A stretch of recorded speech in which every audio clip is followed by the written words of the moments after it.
Au téléphone sonne ce soir donc les abus du démarchage téléphonique à domicile. Vous savez, quand on regrette immédiatement d'avoir répondu à un appel inconnu, mais des appels intempestifs probablement moins nombreux depuis le 1er août, car depuis 15 jours, l'autorité compétente interdit aux commerciaux d'appeler de l'étranger avec de faux numéros français trompeurs.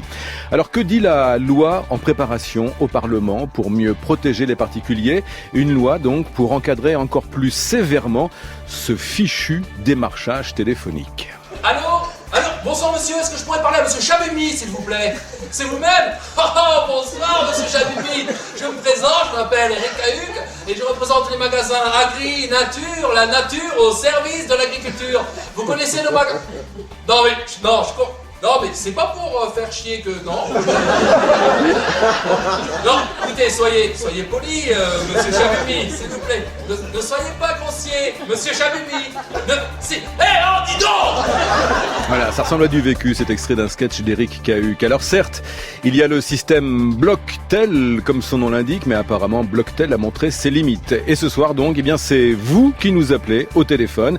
Et là, on vous promet, vous serez bien reçus. Vos témoignages, vos questions, c'est ce soir au 01 45 24 7000. Éric Delvaux. Le téléphone sonne. Avec un premier appel, premier témoignage peut-être pour commencer. Daniel, bonsoir Daniel. Bonsoir. Vous nous appelez de Seine-Maritime. Quel est votre témoignage? Voilà, je reçois sans arrêt des appels téléphoniques commerciaux, comme vous avez dit à l'instant, genre de 30 à 50. Ah oui, tout de et même. qu'est-ce qu'il y a? Je les élimine. Je décroche même pas, je les élimine et ils reviennent. Et plus fort, même quand je décroche mon téléphone, j'arrive à en avoir. Et donc, conclusion, vous réagissez comment? Vous ne décrochez plus? C'est-à-dire, il y a des fois, ça peut être un appel sérieux. Hein. Alors, des fois, je suis obligé de consulter quand même. Hein. La plupart du temps, je décroche plus. Oui. Hein. Bien, merci de ce témoignage, Daniel. 50 appels par jour. Pour répondre à vos témoignages et vos questions ce soir, deux invités. Christophe Negelen. Bonsoir, Christophe Negelen. Bonsoir. Député d'hiver droite des Vosges, et vous êtes à l'origine de la loi qui veut encadrer justement le démarchage téléphonique et lutter aussi contre les appels frauduleux. Et puis au téléphone, Alain Bazot. Bonsoir Alain Bazot. Oui, bonsoir. Vous êtes le président de l'association UFC Que Choisir. Vous avez un point de vue assez étayé, trempé sur la question. 30 à 50 appels par jour, vient de témoigner Daniel. Christophe Negelen, est-ce qu'on a quantifié le nombre d'appels intempestifs du démarchage commercial en France ? Il est énorme, mais c'est pour ça que j'ai voulu porter cette proposition de loi, parce que régulièrement, à ma permanence dans les Vosges, des personnes venaient en me disant, voilà, je reçois 20, 30, 40, 50 appels journaliers. Et c'est pour ça que cette proposition de loi, on différencie deux choses, et vous l'avez bien dit, d'un côté les appels intempestifs. Oui, on va en reparler. Allez-y quand même, finissez. Et de l'autre, les appels frauduleux, parce qu'on est dans deux choses complètement différentes. On parlera des appels frauduleux à la fin de l'émission. De les différencier. Ouais. Oui, ça peut donc virer au harcèlement téléphonique. 30, 50 appels par jour, c'est tout de même, vous l'avez dit, énorme. Avez-vous eu connaissance, chacun, de cas particulièrement douloureux? Alain Bazot, président de l'association UFC Que Choisir. Oui, alors effectivement, on a aussi des témoignages comme celui qu'on vient d'avoir de Daniel, qui est sans doute un cas excessif, mais il faut savoir que nous avions fait une enquête auprès de 12 000 consommateurs et en moyenne c'était 4 démarchages par semaine, et puis il y a près de 50% des consommateurs qui se plaignaient d'avoir des démarchages tous les jours. Et dans cette enquête, nous avions également comme statistique que 91% des consommateurs ne supportent plus ces appels qui, à 71%, sont aux heures de déjeuner. Et dans cette enquête, on a également regardé un peu le bilan de Blocktel. Et alors, on avait plus de 80% des consommateurs. Donc ça, c'est issu de la loi Hamon. C'était en 2016 que ça a été mis en place. Ils trouvent que ça a peu baissé. On va parler de Blocktel dans un deuxième temps. Pour l'instant, on fait le constat pour l'instant. Le bilan, c'est qu'effectivement, aujourd'hui, 9 Français sur 10 se disent excédés par ce harcèlement commercial intempestif. Alors depuis le 1er août, c'est-à-dire depuis 15 jours, a été mis en place par l'ARCEP, c'est-à-dire l'autorité de régulation des communications électroniques, un nouveau dispositif, puisque le démarchage téléphonique a évolué. Qu'est-ce qui a changé, Christophe Negelen, depuis 15 jours sur ce sujet ? En fait, ce qu'a recommandé l'autorité, et ce que dit l'autorité de régulation, c'est que maintenant, tous les centres d'appel qui sont basés à l'étranger n'auront plus le droit d'utiliser des numéros géographiques tels que le 01, le 02, le 03, le 04 ou le 05, qui avaient tendance à tromper le consommateur. Et donc, on devra vraiment avoir le numéro d'origine de l'appel, et donc quand on est dans des centrales d'appel à l'étranger, ce sera un numéro avec un indicatif étranger, et donc forcément on se doutera plus que c'est un appel intempestif, et donc on aura moins tendance à décrocher. Mais ce qui n'empêchera pas les entreprises et ces centres d'appel d'appeler quand même et de déranger quand même. Et c'est pour ça qu'il y a besoin d'une loi pour cela, pour justement empêcher ce démarchage intempestif. On va parler de cette loi dans un instant. Alain Bazot, est-ce qu'on a déjà depuis 15 jours ressenti quelques effets de cette nouvelle règle ? Sait-on déjà s'il y a moins d'abus téléphoniques ? Non, là, franchement, c'est trop tôt, surtout en cette période d'été. Les gens sont quand même pas mal en vacances. On n'a encore pas, notre observatoire n'a pas encore observé, j'allais dire, d'une évolution significative. Mais il ne faut pas penser que cette mesure de l'ARCEP, c'est l'alpha et l'oméga.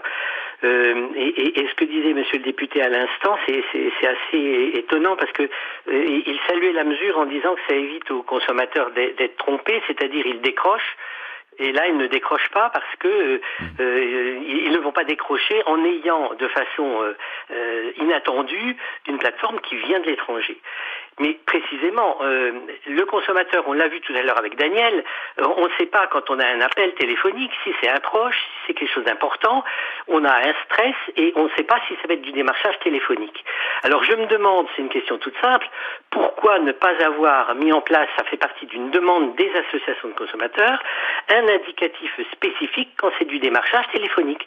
Si on veut que les consommateurs ne soient pas trompés sur la nature des appels, pourquoi ne pas imposer quand c'est un appel qui est un démarchage téléphonique, eh bien que le consommateur avant de décrocher le voit avec un indicatif, ça pourrait être le 13, ça pourrait être autre chose, mais ce serait simple, concret pour le consommateur, il voit que c'est du démarchage téléphonique, c'est pas un proche, c'est pas autre chose, eh bien il ne décroche pas.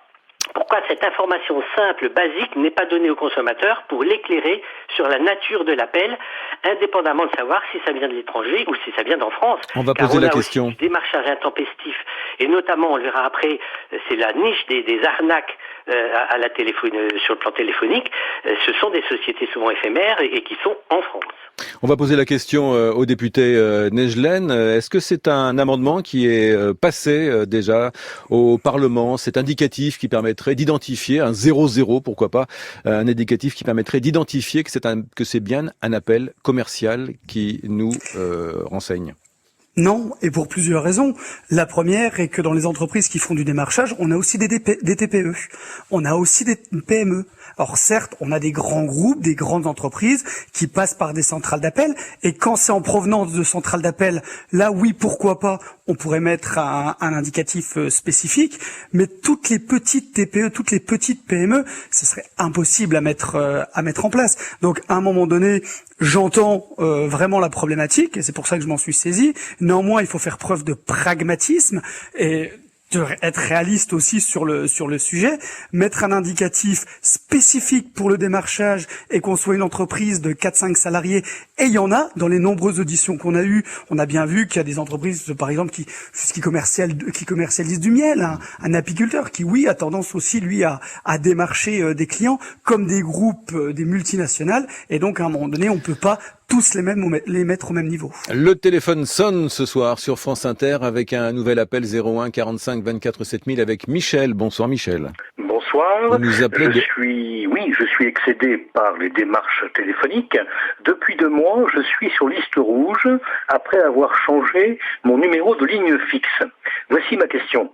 Est-ce que les démarcheurs téléphoniques disposent d'un système de recherche pour finir par trouver mon nouveau numéro ? C'est ce que m'affirment plusieurs connaissances que les démarcheurs ont réussi à retrouver malgré le placement en liste rouge et malgré le changement de numéro. Merci. Merci de votre question. On va poser la question au président de l'association UFC Que Choisir, Alain Bazot. Y a-t-il des moteurs de recherche qui retournent rechercher des abonnés qui se sont mis sur liste rouge? Bien sûr, à la faveur de relations qu'on a commerciales, de numéros qu'on donne ici ou là, les numéros s'échangent à la vitesse grand V, les fichiers, et donc aujourd'hui avec la puissance informatique des recherches, on voit bien que on n'a pas de dispositif qui est efficace pour empêcher d'être sollicité. Et tant que le cadre législatif ne changera pas, c'est ce qu'on demande, et sûrement pas ce qui est proposé dans la proposition de loi qui est le non-événement, dans la mesure où nous ce qu'on dit, c'est que il faut nécessairement, comme pour la sollicitation par SMS, comme pour la sollicitation par email, comment se fait-il que la sollicitation par téléphone, on ne demande pas l'autorisation express préalable du consommateur? Je reste stupéfait par la puissance du lobby des entreprises de démarchage téléphonique. Tout à l'heure, monsieur le député parlait des petites entreprises.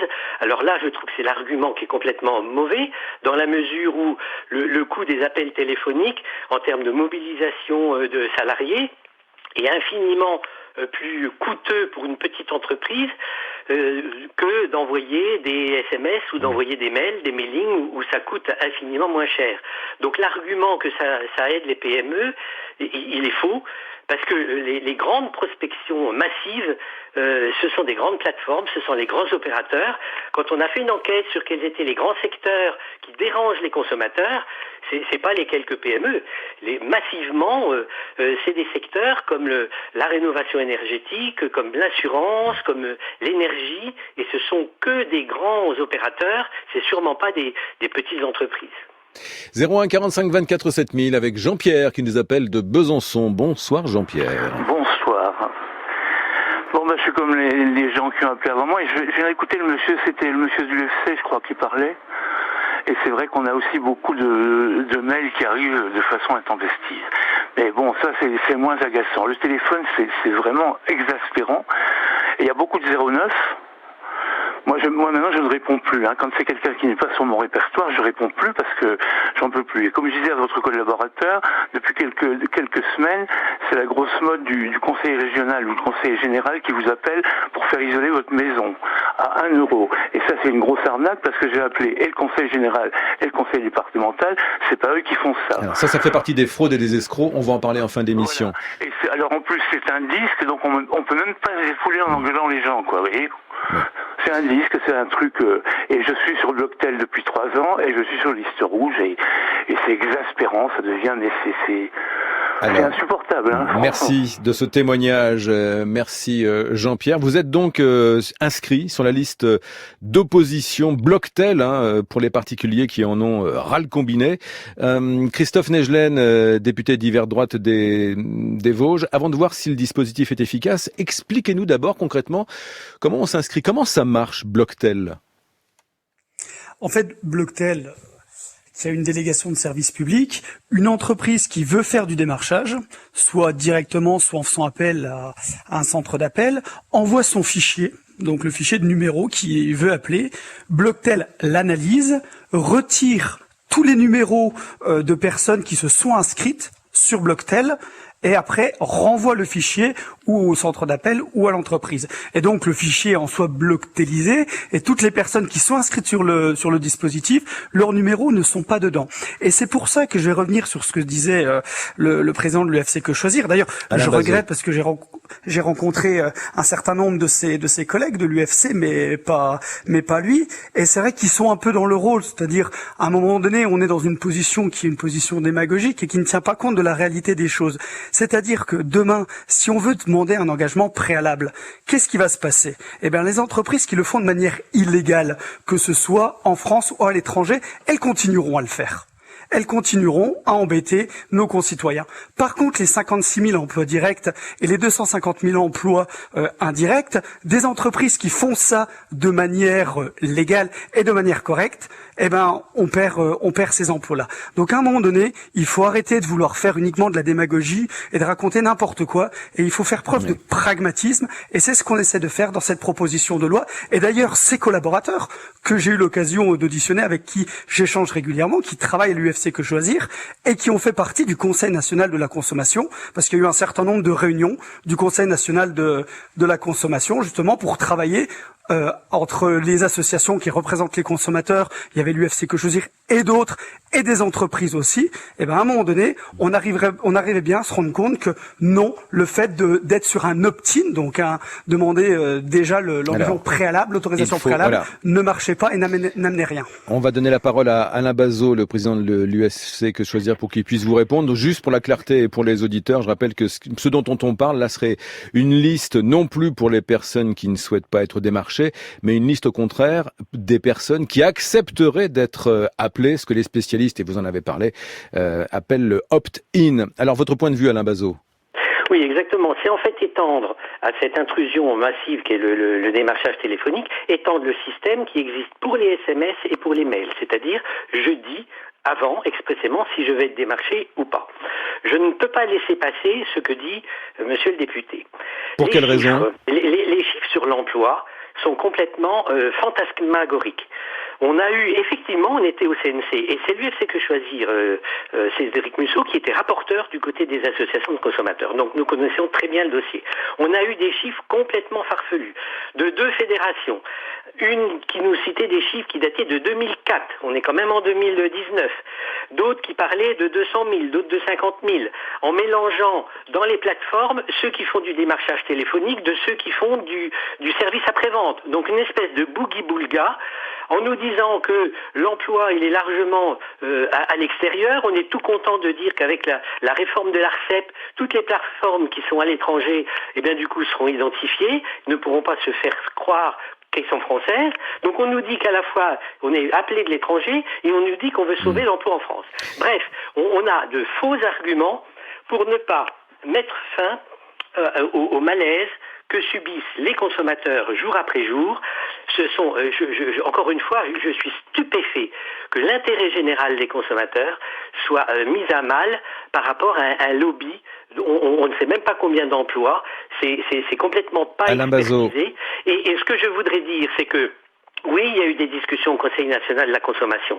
Et toutes les associations étaient unanimes pour demander l'opt-in. Et à défaut d'opt-in, d'avoir un opt-out, c'est-à-dire l'inverse, mais avec des conditions de dérogation extrêmement strictes. Je vois qu'on n'arrivera pas. La proposition de loi. On n'arrivera pas à vous mettre d'accord ce soir. Conseil national de la consommation. On va laisser la parole aux auditeurs. Parce que les associations de consommateurs, ce qu'elles souhaitaient, n'a pas du tout été pris en compte. On a bien compris, Alain Bazot, président de l'UFC Que Choisir, et Christophe Negelen, le député d'Hiver-3 des Vosges, que sur ce sujet des listes de ceux qui souhaitent être appelés, ce qu'on appelle le opt-in, on n'aura pas le consensus sur ce point précis ce soir. Cela dit, Christophe Negelen, cette liste des personnes qui accepteraient d'être appelées, ça marche en Grande-Bretagne comme aux États-Unis. Alain Bazot, le président de l'association UFC Que Choisir, dit que ça ne marche pas en France à cause des lobbies. Qui freine des deux pieds? Vous en faites partie, mais de quel lobby parle-t-il à votre avis? On va lui poser la question après, plus précisément. Alors, Christophe Negelen, en ligne des Vosges. Oui, on vous entend, allez-y. Non, alors en fait, très honnêtement, aucun lobby. Il faut uniquement faire preuve de pragmatisme. Si vous regardez bien, sur ce sujet-là, moi j'ai déposé 2 propositions de loi. J'en ai déposé une en 2017, où justement, à brûle-pourpoint, et quand la première fois on m'avait parlé de cette problématique, je parlais de l'opt-in. Et après, j'ai continué à faire des auditions, à me renseigner, à visiter des centres d'appel, à voir exactement comment ça marchait. Et ces 2 m'ont fait avec aucun lobby. Vraiment, mais à un moment donné, il faut arrêter avec ce fantasme des lobbies. Mais expliquez-moi pourquoi ça marche en Grande-Bretagne, pourquoi ça marche aux États-Unis et pourquoi ça ne marcherait pas en France. Vous opposez la question des emplois. Comparaison et pas raison. comparaison et pas raison. On n'a pas du tout on ne fonctionne pas du tout pareil. Le démarchage ne fonctionne pas pareil. Les entreprises ne sont pas pareilles. La réglementation n'est pas la même non plus sur la liberté des données. Donc à un moment donné, il faut arrêter de comparer avec les autres pays, mais plutôt essayer de voir ce qui marche, ce qui pourrait marcher chez nous. La réalité des choses, c'est que si demain vous dites, on demande à l'autorisation des personnes pour les appeler, très bien. Très bien. Par contre, il y aura toujours des ventes de fichiers. Et ça, vous l'avez, c'est justement monsieur de l'UFC Que Choisir qui l'a reconnu tout à l'heure. Donc, ces ventes de fichiers-là, elles continueront à se faire d'une manière ou d'une autre. Et donc, les entreprises qui le font de manière illégale continueront à le faire. Et c'est pour ça qu'il faut, et là je suis d'accord avec l'UFC Que Choisir, il faut qu'on ait un opt-out beaucoup plus restrictif. Et c'est ce qu'on essaye et surtout avec pouvoir avoir des sanctions beaucoup plus fortes et que ce soit beaucoup plus encadré. Et c'est pour ça que ce qu'a proposé l'ARCEP, moi ça m'enchante pas plus que ça. J'ai juste dit que c'était un pas qui était plutôt positif. Mais demain, cette chose-là, il faudra le mettre dans la loi et qu'il y ait des sanctions pour ceux qui ne le font pas. Eh bien, on va parler des sanctions, justement. Pardon. Merci Christophe Nejlen. Il est 19h38 sur France Inter et nous parlons de l'abus des appels téléphoniques au démarchage à domicile jusqu'à 20h. France Inter, le téléphone sonne. Vos questions au 01 45 24 7000 et sur les réseaux sociaux avec le hashtag Telson. Alors on parlait tout à l'heure de Blocktel, ce dispositif qui impose aux sociétés de démarchage par téléphone de consulter la liste des appels, la liste des abonnés qui ne souhaitent pas être appelés. Cela dit donc Blocktel, ça sous-entend que chaque société d'appel fasse une démarche préalable pour obtenir la mise à jour des listes Blocktel. Est-ce que les sociétés le font toutes, cette consultation et cette mise à jour, Alain Bazot ?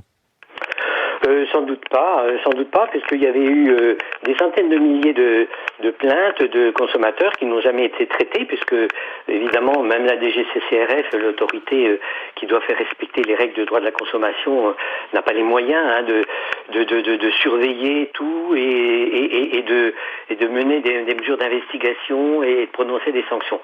Donc les sanctions sous l'empire de la loi Hamon, ça doit être 75 000 € d'amende.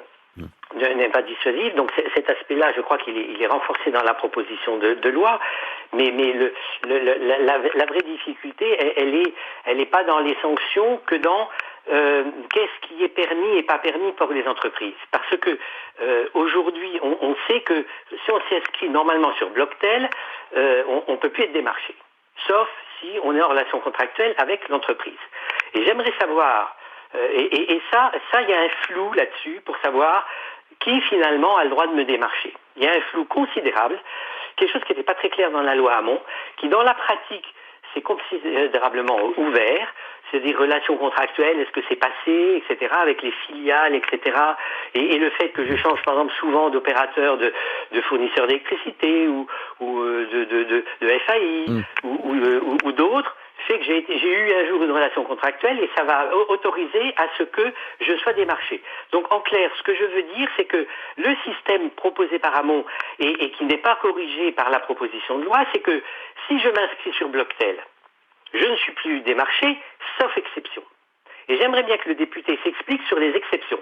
Parce on va lui poser la question. On va lui poser la question, Alain Bazot. On ouvre la boîte de Pandore.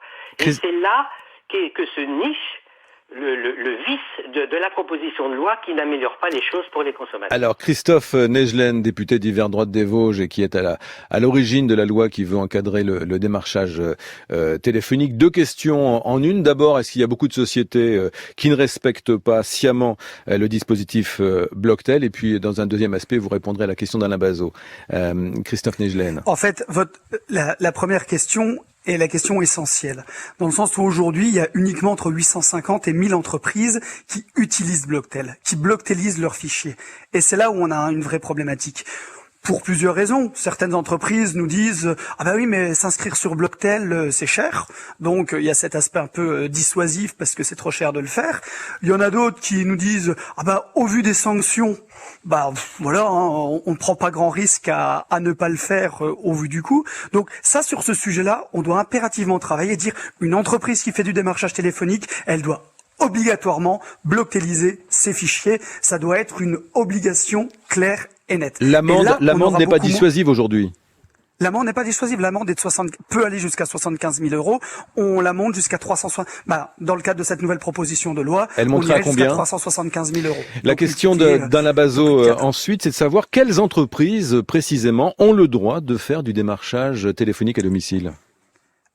Alors ça, c'est un point qui est extrêmement compliqué. Entre la version de l'Assemblée et la version du Sénat, il y a eu des modifications. Ça, c'est un sujet sur lequel, avec l'UFC, on discute aussi, et j'arrive très bien à discuter avec Monsieur Musso, dans le sens où oui, c'est cette question de relations contractuelles préexistantes, et qui est dire, quand on est client d'une entreprise, est-ce qu'on appartient, est-ce que notre numéro de téléphone appartient à cette entreprise? Et il y a la question de l'objet et de la durée. C'est-à-dire, si j'ai acheté des pneus, par exemple, dans un garage, est-ce que ce garage-là a le droit de me démarcher pour la vidange, pour faire un contrôle technique, ou c'est uniquement pour changer les pneus la prochaine fois?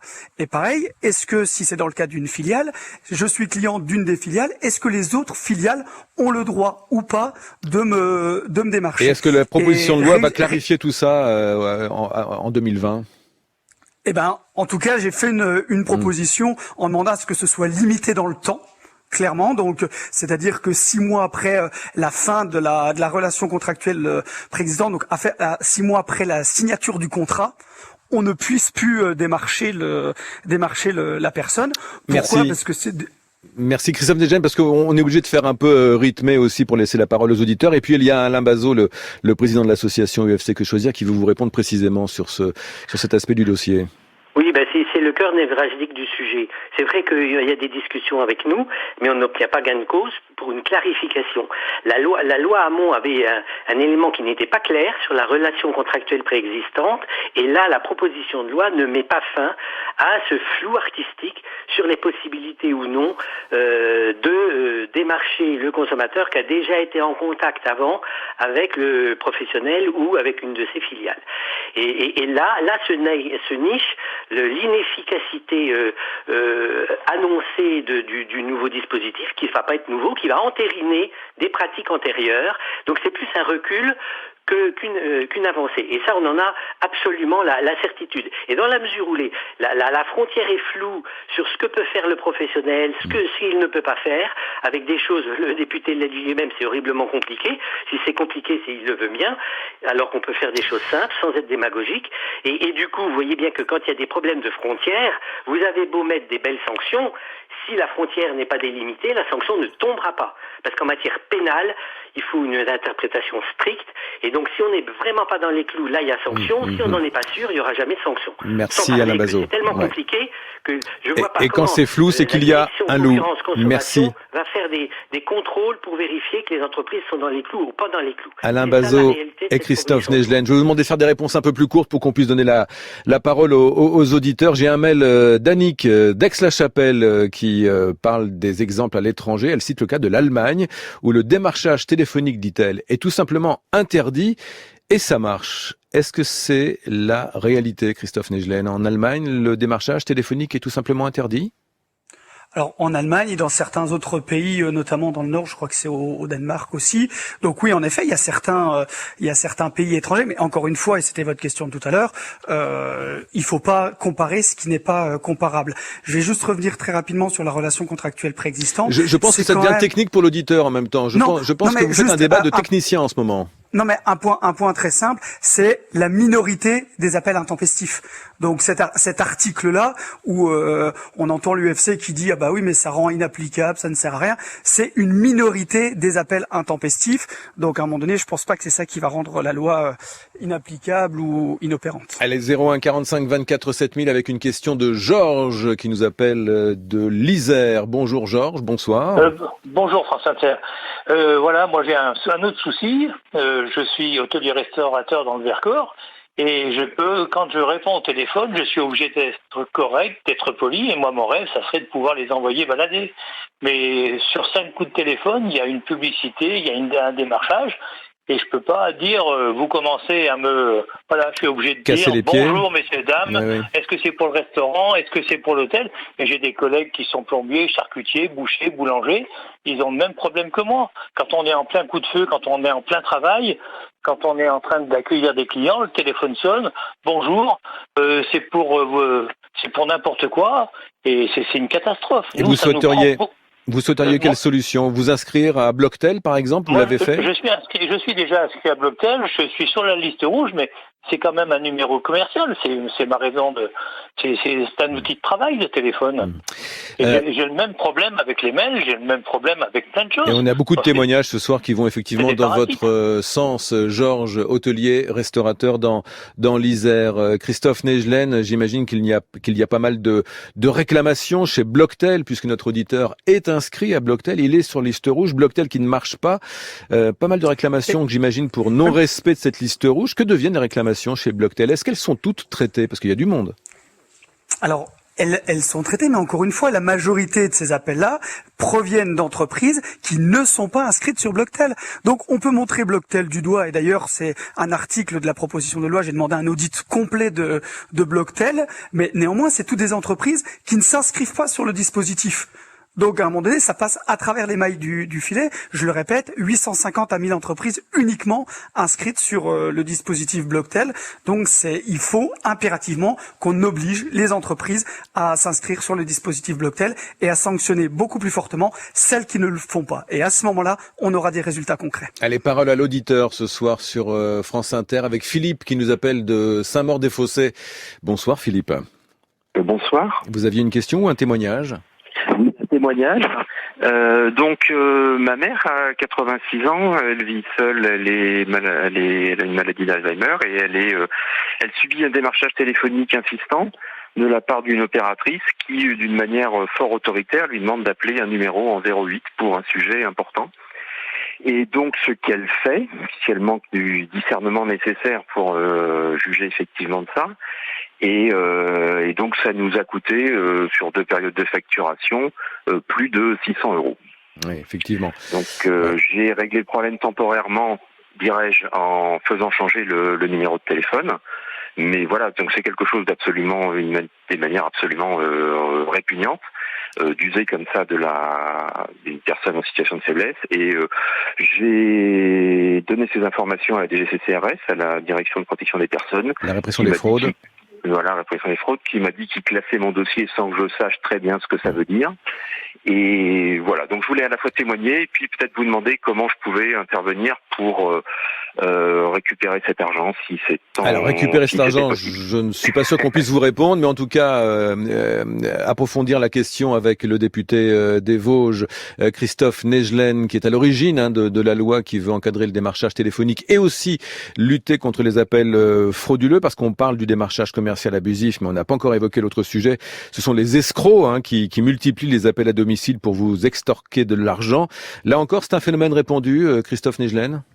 Oui, c'est un phénomène qui est répandu, qui l'est moins que les appels intempestifs, mais qui a des conséquences presque beaucoup plus graves, et notamment pécuniairement. Et c'est le témoignage de votre auditeur est flagrant, c'est qu'à un moment donné, et c'est pour ça que dans cette proposition de loi, il y a 2 articles qui vont traiter de ces cas précis, qui n'avaient pas de cadre légal jusqu'à présent.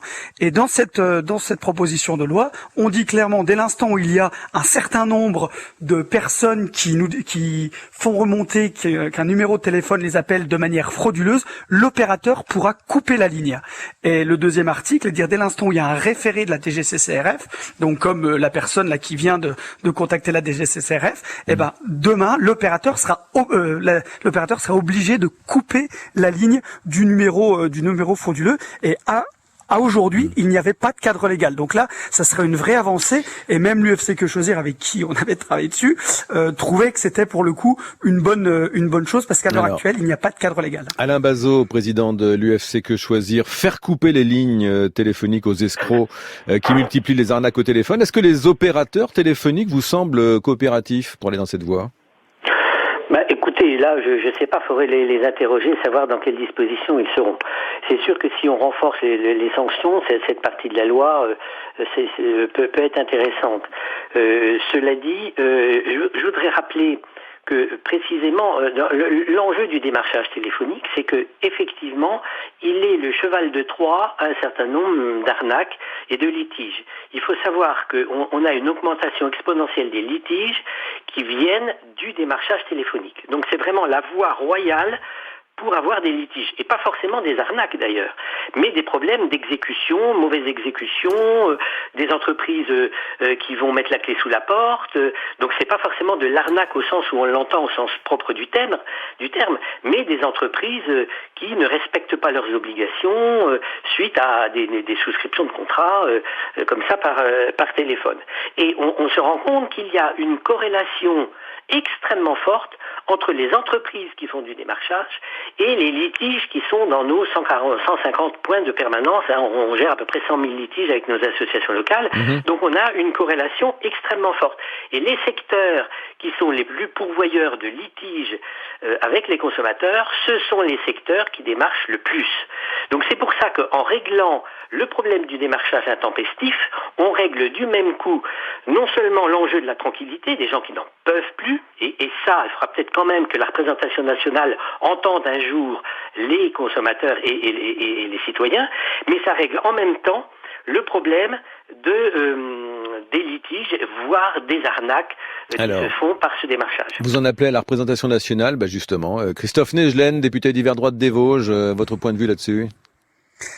Par rapport à votre question, en fait, les opérateurs, il faut savoir que les opérateurs touchent 25% à peu près de la somme qui est prélevée dans le cadre d'appels frauduleux.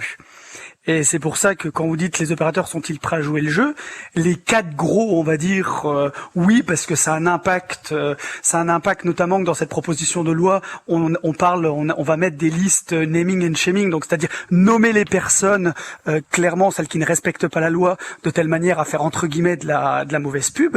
Mais par contre, on a beaucoup de petits opérateurs, et c'est leur gagne-pain.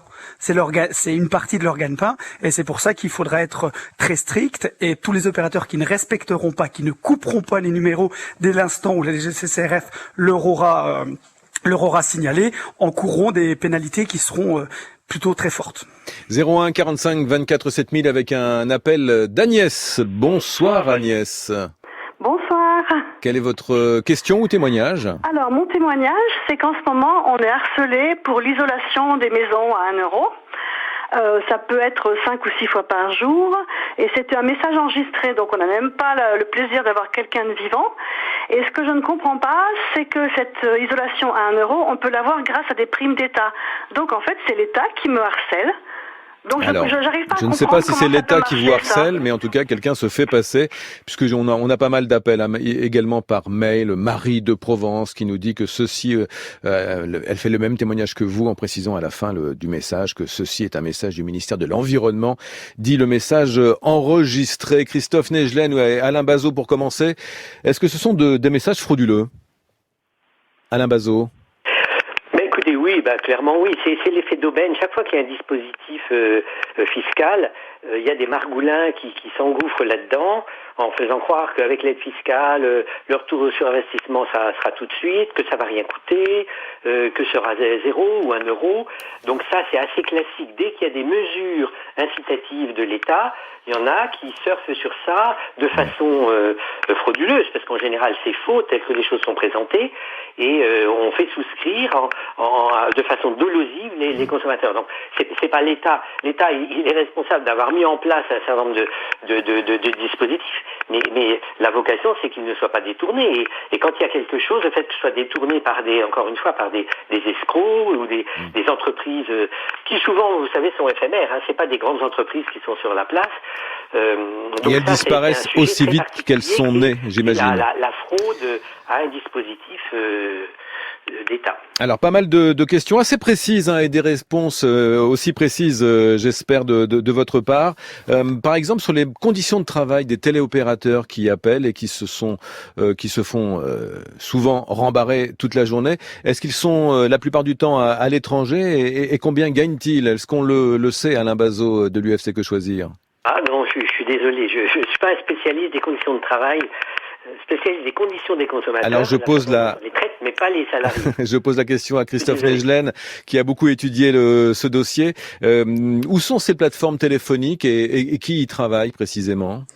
Alors, il y en a qui sont situées dans les pays du Maghreb et d'autres beaucoup plus loin, voire dans des pays asiatiques. Après, celles qui sont situées en France respectent le code du travail français.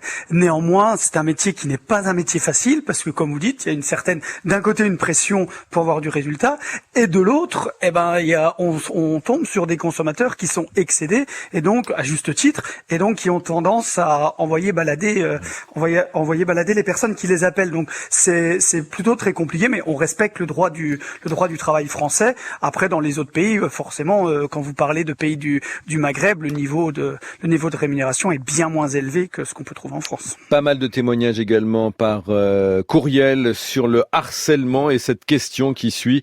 Est-ce que l'on peut porter plainte pour un harcèlement téléphonique et contre qui ? Alain Bazot, UFC Que Choisir. Contre qui? Il faudrait pouvoir identifier la personne physique ou la personne morale, ce qui est loin d'être le cas. Donc après, effectivement, déposer plainte, faudrait voir si c'est vraiment du harcèlement. Il faut rapporter la preuve. Vous savez, en matière pénale, la voie est étroite. On appelle harcèlement, c'est pas simplement d'avoir reçu 3-4 coups de fil. Il faut vraiment que ce soit caractéristique avec un certain nombre d'éléments dont il faut rapporter la preuve. Après, ça peut se traduire par une plainte contre X, si on peut pas savoir qui est l'auteur, ce qui est la plupart du temps le cas. Donc c'est une voie sur le plan individuel qui est quand même très compliquée. Il faut dénoncer ça à une association qui regroupe les victimes et après il y a un faisceau d'indices qui fait que quand on se regroupe, l'administration qui est en charge de poursuite, elle va avoir une oreille plus attentive. Si c'est en ordre dispersé, chacun qui fait son témoignage, c'est tellement massif que de toute façon l'administration, la direction consommation répression des fraudes, elle est complètement submergée. En plus, comme elle a ses effectifs qui fondent comme neige au soleil, je veux dire, elle n'est plus en capacité de poursuivre. Donc c'est là aussi la difficulté et l'enjeu de réguler en amont et pas attendre qu'il y ait des sanctions qui sont assez improbables. Il nous reste 1 minute avant 20h. Question de Catherine de Bois-le-Roi. Qu'est devenue l'idée d'interdire le démarchage téléphonique durant certaines plages horaires de la journée, Christophe Negelen? Alors, justement, dans la proposition de loi que je porte, je le demande, parce que toutes les entreprises signent une charte déontologique et qu'on ne puisse plus appeler du temps de midi, qu'on ne puisse plus appeler le soir, parce que c'est des moments de famille et c'est des moments qui sont personnels. Donc, dans le cadre de cette proposition de loi, c'est en effet demandé, ce qui n'était pas le cas auparavant. Allez, quelques secondes encore à propos des listings. Est-ce que les sociétés se revendent les listings de nos numéros de téléphone avec nos goûts de consommation et nos horaires pour être joignable? Alain Bazot, en 10 secondes, oui ou non? Oui, très clairement. Et puis la charte déontologique, ça veut dire que c'est le bon vouloir et il n'y aura pas de sanction. Eh bien, donc, merci pour cette réponse. C'est pas la joie. Rapide. Merci beaucoup, Christophe Negelen, député d'hiver droite des Vosges. Votre proposition de loi sera étudiée début janvier, je pense. C'est bien ça? Tout à fait, exactement. Il est en 2e lecture. Merci Alain Bazot, président de l'UFC Que Choisir. Merci à la réalisation Anna Buy. À la technique ce soir, il y avait Tristan Gratalon et Arnaud Caillé. À la préparation de l'émission, Pierre de Certaine, Emma Ferré, Mathilde Sour. Demain soir, on parlera de l'impact écologique d'Internet dans le téléphone sonne. France Inter.